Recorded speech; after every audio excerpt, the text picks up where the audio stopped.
See, you do have these thoughts, you do have these emotions, you do have these things, but God helps you to overcome that. See, Paul's saying, I do have this thorn in my flesh, but God helps me to overcome that.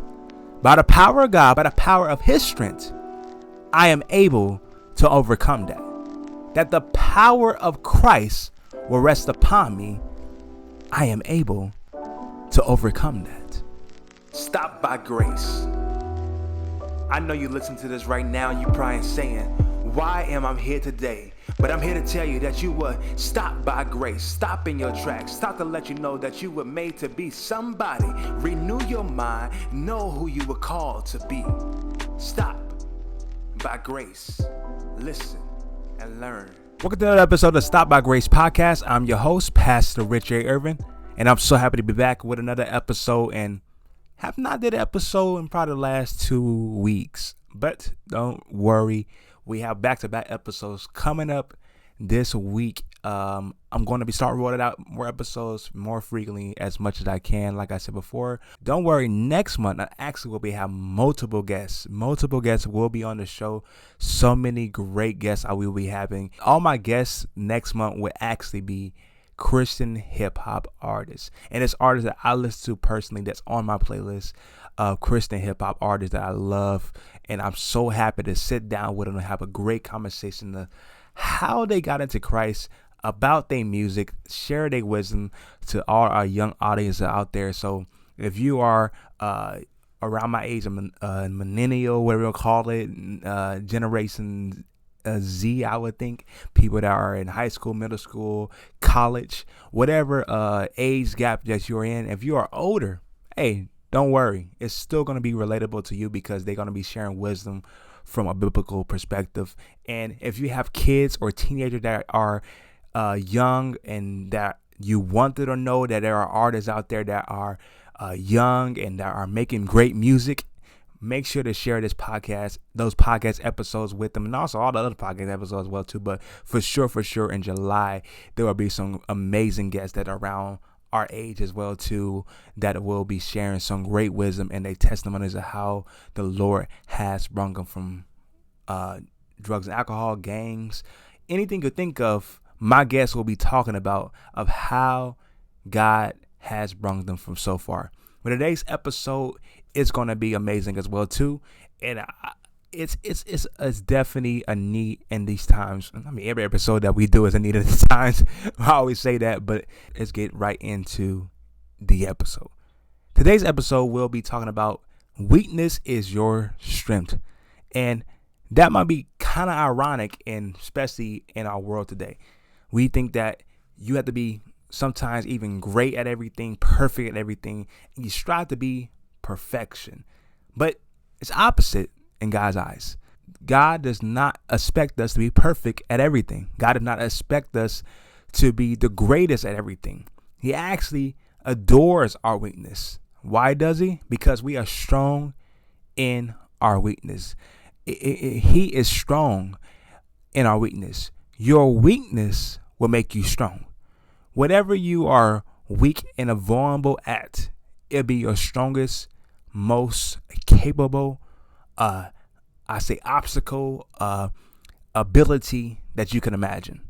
Why do we say that? Well, Paul makes it very clear that he doesn't technically or express what his weakness is as far as his personal life.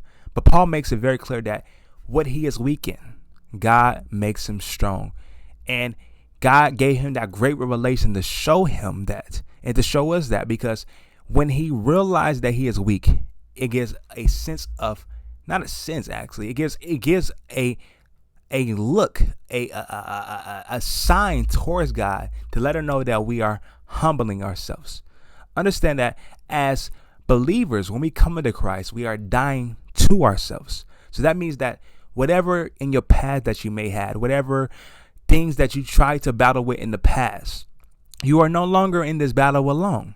You have a anchor, a shepherd. You have someone to protect you. You have someone to guide you. You have someone to lead you in these predicaments, in these times that you have troubles and everything that you could think of, from addiction to trauma, to to anything you think of evolving your life or situations, God is in control of it. And he's the one that gives you the strength. So this is what Paul is expressing to us. And the scripture I'm going to be coming from today is 2 Corinthians chapter 12, verse 7 through 11. And Paul in this passage, he's telling us what him as a believer himself goes through and how do he deal with this. And this is a great revelation for Paul. And I believe that everyone that is listening right now will receive a revelation as I read in the scriptures, because it shows us, even though Paul was one of the most profound writers in the Bible, the Bible, half of the New Testament actually was written by Paul. Majority of the New Testament that you read, Romans and Philippians and 2 Corinthians and 1 Corinthians, Thessalonians, those books that I just mentioned right there and more on has been written by Paul. And Paul, who was a scholar of the scripture, who was a apostle himself, even though that he was not part of the 12, Paul was actually considered a apostle because he was the one that God had sent. Apostle is the one that was sent, and Paul was sent. Paul was sent to the Gentiles. He was a sent one to the Gentiles. And he planted churches across the world.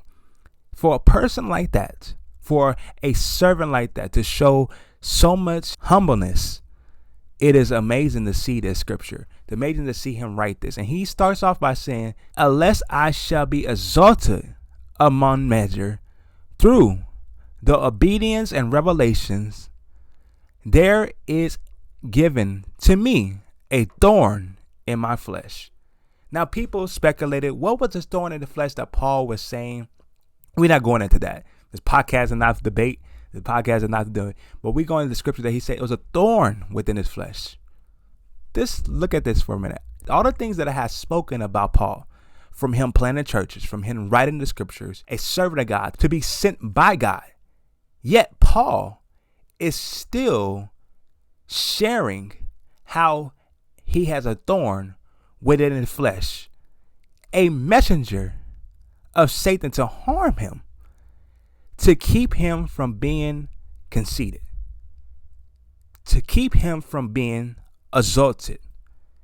Paul is sharing this, expressing this, that he himself is not perfect.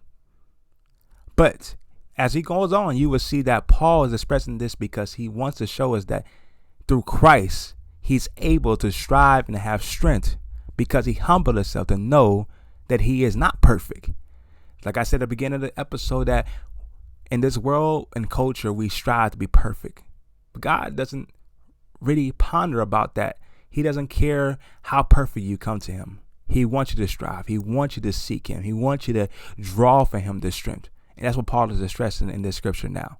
So he goes on, he said, lest that I might be exalted above measure, for this thing I have beside the Lord twice. He seeked the Lord twice. He continued to pray, deliver me from this. But God did not.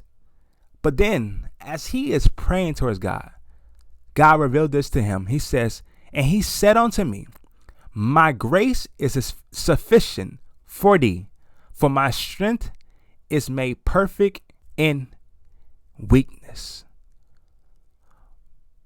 Just stop right there for a minute.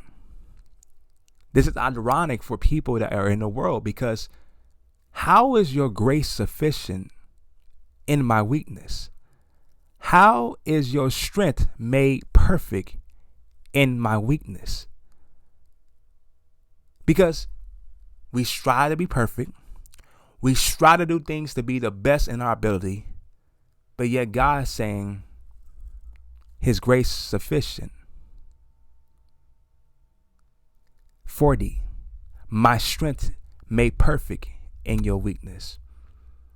From this revelation is saying that is to us that as we humble ourselves, God's grace is revealed. As we humble ourselves, God's power is revealed. As we humble ourselves, God's glory is revealed. When you show and allow God to be within your life, when you allow God to show up in your life, because you got to understand, God is a generous God. He does not force himself upon you. He does not say, I'm going to make you do this. I'm going to make you do that. God is generous. He's honorable. He's good. His goodness and grace and mercy endures forever. And because of that, he doesn't force his strength upon you. You could choose to say, no, I refuse. I'm going to try this my own self. And 99% of the time, you probably are going to fail. And I myself had experienced that in my life before. From dealing with addiction, from dealing with anything you think of in my life, when I tried to overcome something myself, it didn't work. But as I allow God to work into my life, as I allow God to show up and allow him to be in my life, be involved in my life. He's a father. He wants to be involved in your life. He wants to have the liberty to be able to control your life. See, you can have the choices and all these things you want. God gave us a choice. But you say, God, I dedicate my life to you. I'm going to allow you to open every door. Give me every opportunity. Give me the strength that I need. Allow you to show up, show your glory, show your power, show your strength. He's going to do it. Because he's a generous God. He is a noble God. He is goodness. He is mercy, and his grace endures forever. I said that before already. But it's so true. It's so profound because Paul is showing God has spoken to him that's saying that his strength is made perfect in your weakness. God's strength is made perfect in your weakness. Because you allow him to work in your life to give you the strength to endure, to overcome, to be strengthened in those times of trouble. So Paul goes on, most gladly, therefore, would I rather glory in my afflictions, that the power of Christ may rest upon me. So Paul saying, I'd rather glory, or other translation says, I rather more gladly boast about my weaknesses. See, you do have these thoughts, you do have these emotions, you do have these things, but God helps you to overcome that. See, Paul's saying, I do have this thorn in my flesh, but God helps me to overcome that. By the power of God, by the power of strength, by the power of his strength, I am able to overcome that. That the power of Christ will rest upon me. I am able to overcome that. See, Paul is showing us that he is boasting in the things that he is weak in and not boasting in the things that he is perfect in. Paul can boast all day long. I am the greatest prayer. I wrote so many books and wrote so many letters. I built churches across the country. It was so many people that got baptized by me. It was so many people that I ministered to and people that have got saved. But yet Paul doesn't boast about none of those things. See, the culture nowadays, the culture in the world today, the churches today, always brag about numbers and all these things. But Paul doesn't mention no numbers. He boasts about what he is weak in, because it shows him being humble and allowing himself to be exposed to the masses, to show that he is not perfect at all. But the only reason that he is perfect in God's eyes is because of Christ. So as you go through your trials and tribulations, as you go out through your day, when somebody says that, hey, how are you doing? You could boast and say, you know what? I ain't doing that good, man. You could express your feelings and show that you do have weaknesses. You do have problems in your life. But at the end, you could say, but I'm still strong. I still can endure. I still have the power to overcome. Not by my own power, but by the power that was rested upon me through Christ. So as you are listening today, you might be addicted to pornography. You might be addicted to drugs. You might be addicted to alcohol. You might have anxiety. You might have depression. You might have suicidal thoughts. But as you are listening right now, I believe that the grace of God, the power of God, the strength of God is resting upon you now. And I believe that as you leave today, there will be a revelation that shows to you that your strength is not within what you are good at. It's not within what you are perfect at. It's not within your ability, your dedication to yourself, your dedication to a program, your dedication to anything. But it's your dedication, your obedience, your humbleness to allow God to work in your life, to give you the power, to give you the strength, to give you the wisdom to be an overcomer, to be able to overcome. And the only reason you will listen to this, and the only reason you was here, is because you was stopped by grace. New episodes are available every Wednesday on all streaming platforms. Make sure to follow us on Spotify, leave a 5-star rating on Apple Podcasts, and leave a comment review, and your review can be read on next week's episode. Video version also available on YouTube. Subscribe for more video content. Share this episode so somebody can be encouraged, and follow us on all social media platforms at Stopped by Grace. God bless you.